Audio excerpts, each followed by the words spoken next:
Faye looked at the door to the room to make sure that Yoko had not entered. After that, she walked towards the dressing room. Faye approached the neatly locked cupboard and opened the cupboard door. Slowly, Faye pulled the cupboard door and entered in a secret room that belonged to her. Yes, again closed the closet door and locked it. Faye walked towards the cupboard in the room, slowly opened the cupboard and found a neatly arranged gun. With slow movements, Faye took the gun and bullets and installed it. After finishing, Faye opened the CCTV and made sure that Yoko had not entered her room. Faye hid the gun and started walking out. Yoko with a little running up the stairs to get to Faye's room. When she wanted to open the door to the room, Faye opened it first, making Yoko surprised. Faye looked at Yoko so flatly. "I wanna call you for lunch." Yoko spoke softly. Tampa said anything. Faye out-closed the door and walked towards the stairs to go down.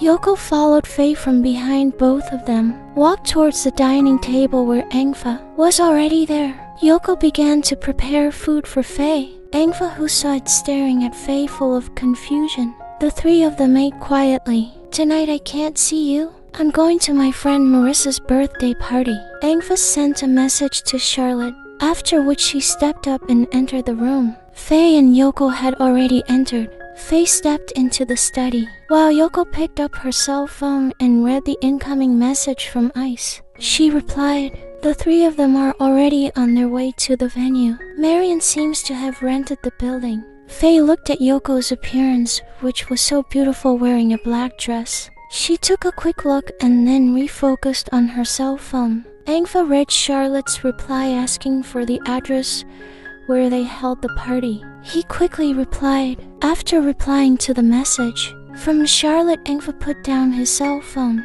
The driver stopped the car. He got out and opened the car door for FayeYoko to get out along with Angfa, who sat in the front seat.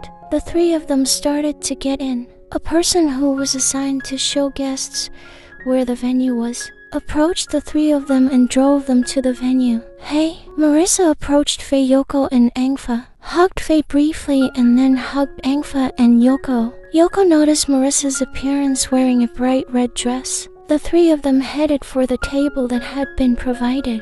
The event was quite crowded. Marissa invited her friends and co-workers for the birthday event. Yoko sits gracefully and looks around. Yoko looks at Marissa, who holds Faye's hand worthy of her lover. The candlelight ceremony was about to begin when the host asked the guests to sing a birthday song. Marissa blew out the candles and started cutting the cake. The first piece Marissa gave to Faye. Faye did not expect it, but she accepted it as a tribute. All of that did not escape Yoko's gaze. Yoko looked at the ring put on by Faye, slowly pulling it out and storing it in the bag she was carrying. After that, she looked at Angfa, who was so busy with his cell phone, while Faye accompanied Maria to greet the guests. Faye looked at Yoko's table with Angfa, where both were busy with their respective cell phones. Faye let go of Marion's embrace and approached Yoko and Angfa, completely ignoring Faye's arrival. Faye moved the chair and sat next to Yoko. Yoko ignored her, in contrast to Angfa, who immediately put down the cell phone. When she heard Faye's voice, a man brought a drink for them. Faye and Angfa took the drink. "Excuse me." Yoko raised her head as the waiter thrust the drink towards her. Quickly, Yoko took it. Before sipping the drink, Faye smelled the drink and immediately held Yoko's thigh, who was about to drink the drink. Angfa, who wanted to drink earlier, put the glass back on the table and looked at Faye seriously. Faye's eyes moved to look for the waiter, who gave them drinks, but she didn't see him. "Why are you touching me?" asked Yoko in an annoyed tone. Faye ignored her. She preferred to take a cell phone and send a message to an Angfa. Looking at Faye so seriously, Faye stood up from her seat and approached Marissa. Marissa, who was busy chatting, looked towards the back where Faye was calling her. "Ow." Marion quickly approached Faye. "I can't stay long with urgent work." Faye spoke while pointing her cell phone at Marion. Marion nodded her head slowly. "It's KO. I understand." "Then come on, I'll take you guys to the front." Faye walked over to Yoko and Angfa. Come on, we have to go home now. Yoko complied and got up from her seat. They walked out of the building and were escorted by Marissa. The three of them entered the car, Faye looking at Yoko beside her. The clock struck 9 in the evening.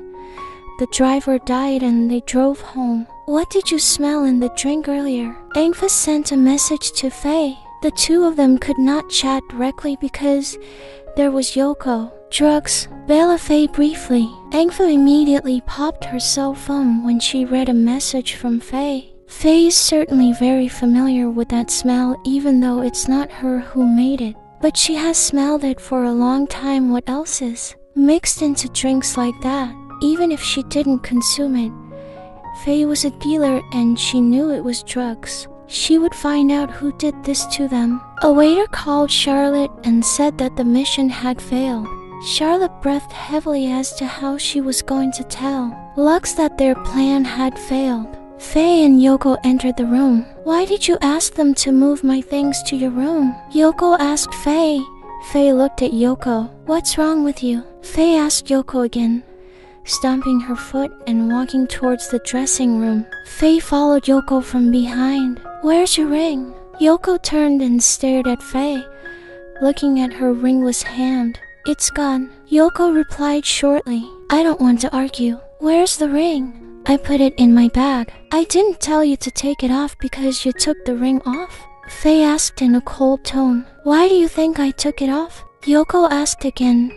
Faye took a tired breath. Put it on now. Quickly Yoko grabbed the bag and opened it, taking the ring off. Faye watched Yoko put the ring on her finger. I told you not to dare take it off. You took it off. Yoko looked at Faye with a challenging face. I asked you what this ring means. Marriage. What do you mean by marriage?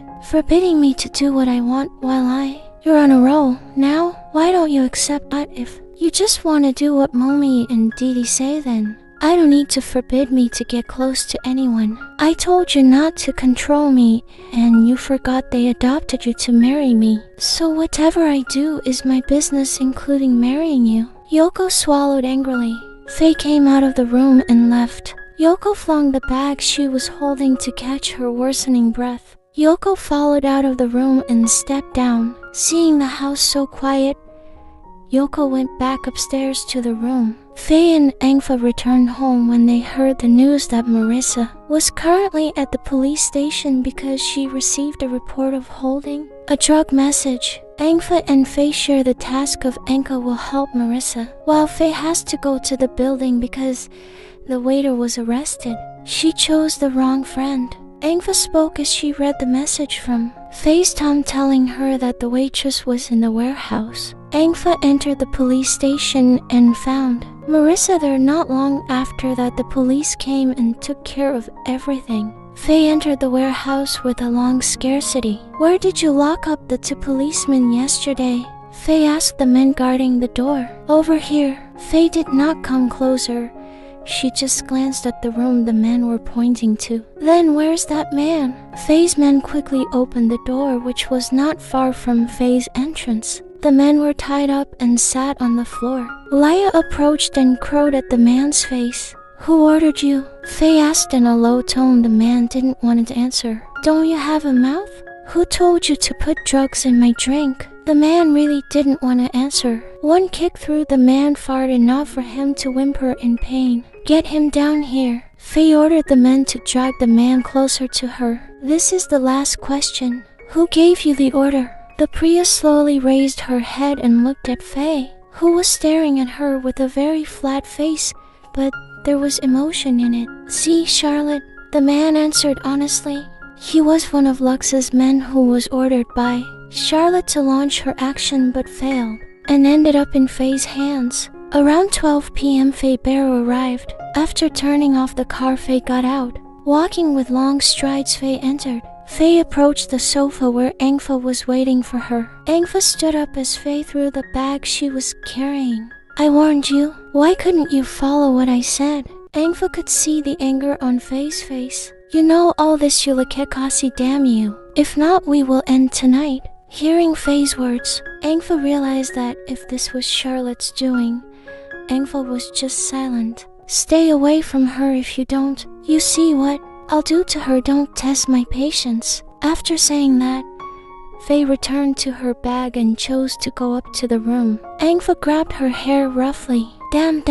Angfa was really emotional now. If Faye had not been careful, then the two of them would have disappeared.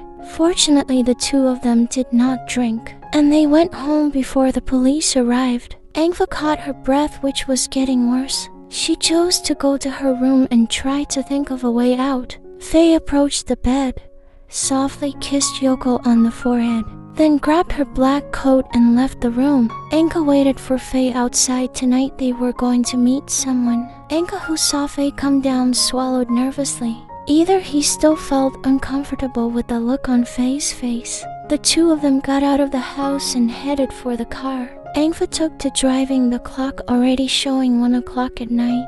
In about 30 minutes, Angfa turned off the car and the two of them got out. A man dressed all in black approached Faye and Angfa. They were invited in. A woman who was waiting for Faye and Angfa to arrive got up and hugged Faye and Angfa in turn. They were in court sitting.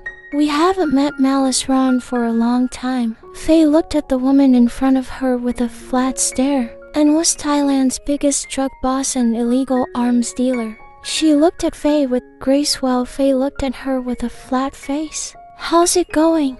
Your illicit work is going well. Yes, it's going quite well. Then you came here. Angfa looked at Faye because she didn't know what Faye's plan was. Faye showed a little smile. Looks like I need some weapons from you. And who understood Faye's code nodded the minister's head. She got up from her seat and stepped up and was followed by Faye. Angfa, of course, not allowed to enter. The two arrived at a house filled with various firearms. Quickly tell me what's wrong, and started the conversation.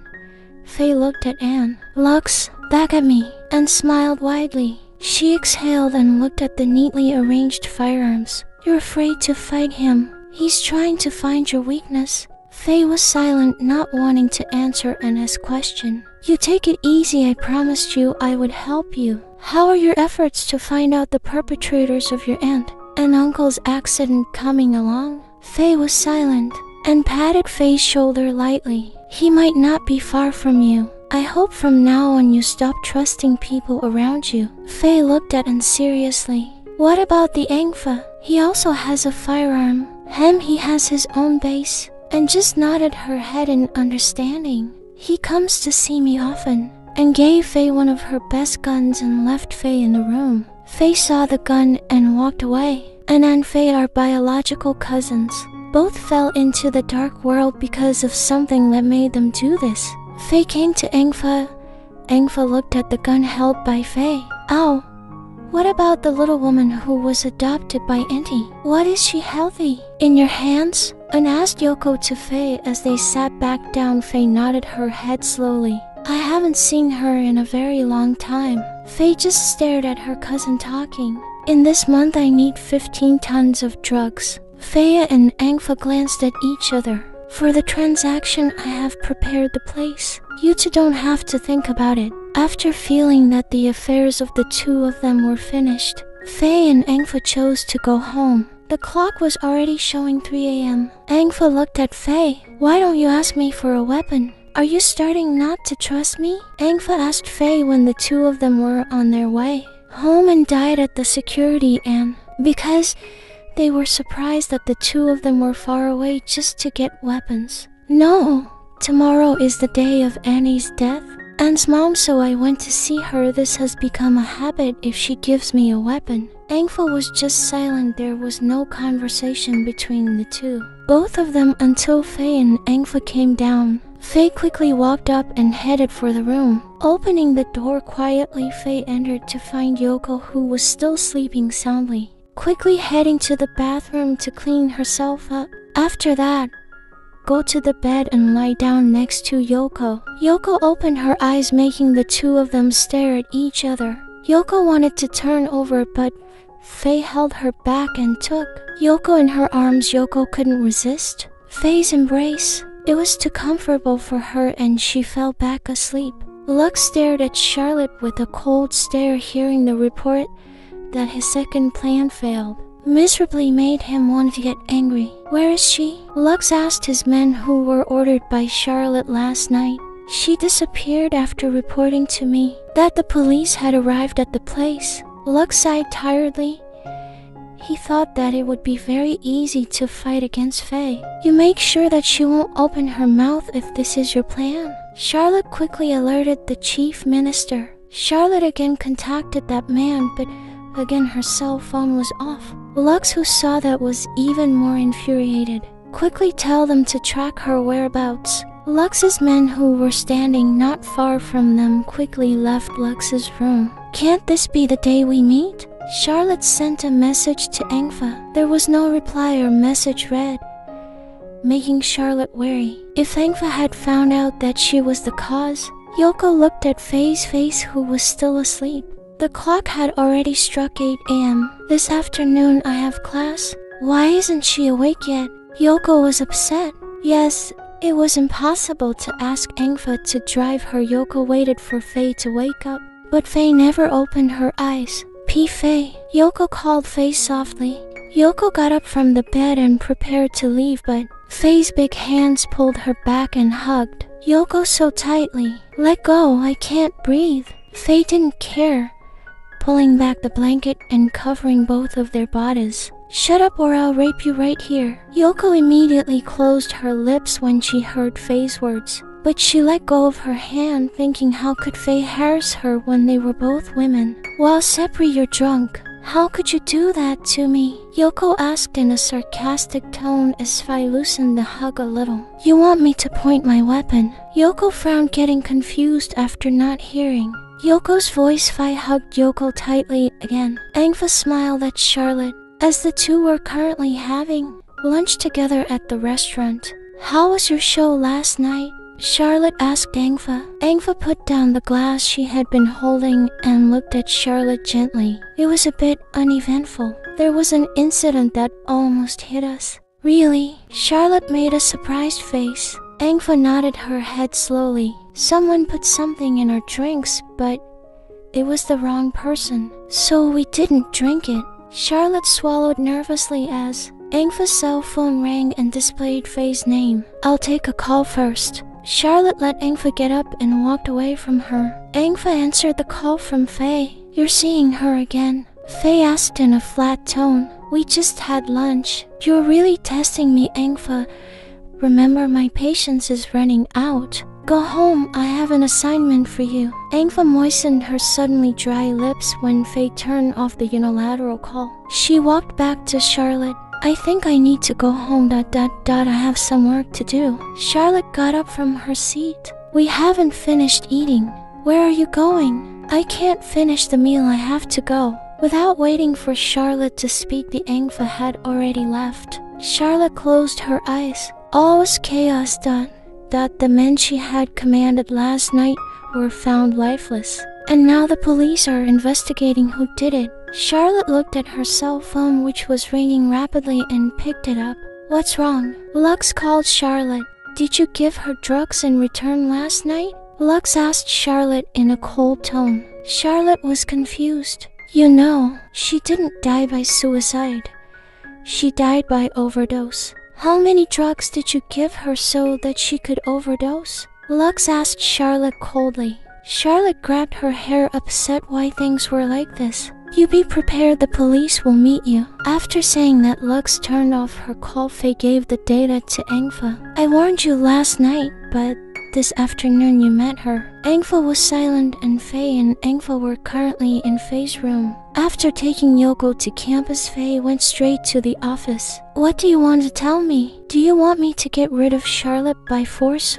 Or do you want to stay away from me? Engfa looked at Faye with a look that was hard to guess. I just want to know why Lux wants to destroy you, I think. I'll find out from Charlotte. Ha ha ha. Faye laughed crisply as if mocking Engfa. You forget who Lux is. I don't think you know who Charlotte is. Faye crossed her legs and folded her arms to stare at the Engfa. I suggest you be careful. Charlotte is not as good as you think. Charlotte is an ex-policeman, and you know why she bought drugs from me. Because she sold them to Lux, her stepbrother. But behind that, she wants to trap us. She wants to collect evidence, and will expose everything we do so. I don't want you in the warehouse for a while. Angfa looked at Faye with a shocked expression.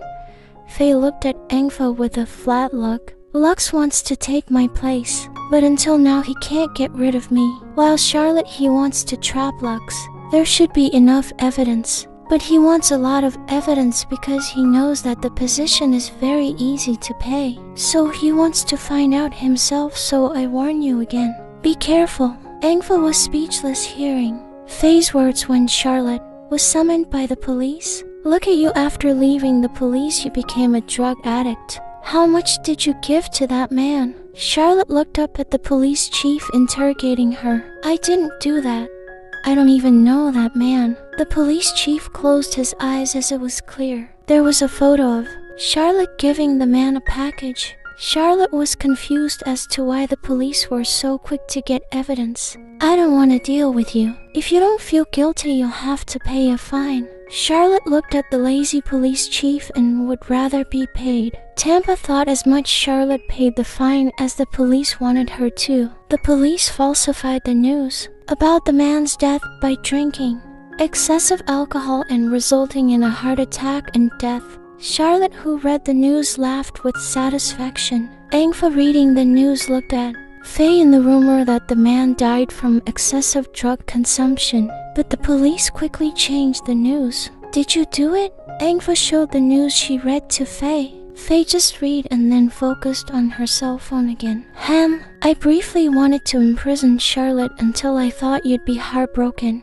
So I asked the police for a fine so Charlotte would be innocent and change her mind. You're working with the police? No, I was just helping Charlotte. Faye replied curtly. Never mind. Tonight we're sending a ton of drugs to Charlotte. I'll pick up my girl. Faye got up from her seat and walked out of the study. Angfa sent a message to Tom, after which he chased after Faye, who had disappeared from his sight. Angfa was confused by Faye's thoughts, not her. From her view, Angfa is confused by Faye's thinking. Not that she herself asked to stay away from Charlotte, so why did she help Charlotte? Faye and Angfa waited for Yoko, who had not yet left the campus. Why is she taking so long? Be patient, Angfa warned Faye.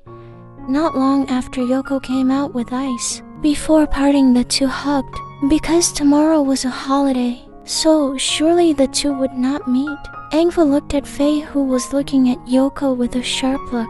Yoko and Ice's hug broke apart when Faye pressed the car horn, making both of them startled. Bae, I'm going home. Yoko waved goodbye to Ice, then ran to the car. Yoko opened the car door. She got in and smiled at Angfa, who was sitting in the second seat. She gave Faye a glance, then put on the seatbelt. Out Faye drove the car fast. Died Perican. We could die. Yoko was upset. Karen, Faye brought the car so fast. Angfa, who saw Faye's behavior, just shook his head. Angfa, I'm hungry. Yoko complained to Angfa. Angfa looked at Yoko. After that, he looked at Faye. Faye was getting annoyed that Yoko didn't tell her but preferred to tell Angfa. Faye, I think we should eat. Faye stopped the car suddenly and made Yoko's head almost hit forward. Faye looked at Yoko flatly, while Yoko looked at Faye with annoyance. Angfa squeezed her forehead, which suddenly hurt. Why stop? Asked Yoko with annoyance. Faye let go of the seatbelt. Angfa, you're driving. Angfa was surprised when Faye got off and opened the second door. Angfa also got off and took over driving. Yoko smiled as Angfa began to drive the car slowly. Marissa, are you busy? Meet you at the Thai restaurant. I'm taking you to lunch. Faye texted Marissa, after which she put down her cell phone. I want to eat Thai. Angfa looked at Faye through the glass in front of her with a shake of her head. They got the three of them down and started to enter, ordering a room. Specifically, the three of them started to take seats. Faye chose to sit one seat away from Yoko. The waiter began to prepare their orders. Hey, Marissa greeted the three people in front of her. Faye immediately patted the place next to her. Yoko was ignorant of Marissa's arrival. Their food began to come out. The four of them ate with gusto. Faye looked at Yoko, who was very ignorant, and chose to eat with gusto. Angfa. This is very already cut. Angfa took over the meat and cut it for Yoko. Faye looked at Angfa flatly while Angfa climbed on her shoulder as Faye put the side dish on Marissa's plate. Yoko saw that but didn't care and Marissa chose to eat. Angfa looked at Faye and Yoko in turn.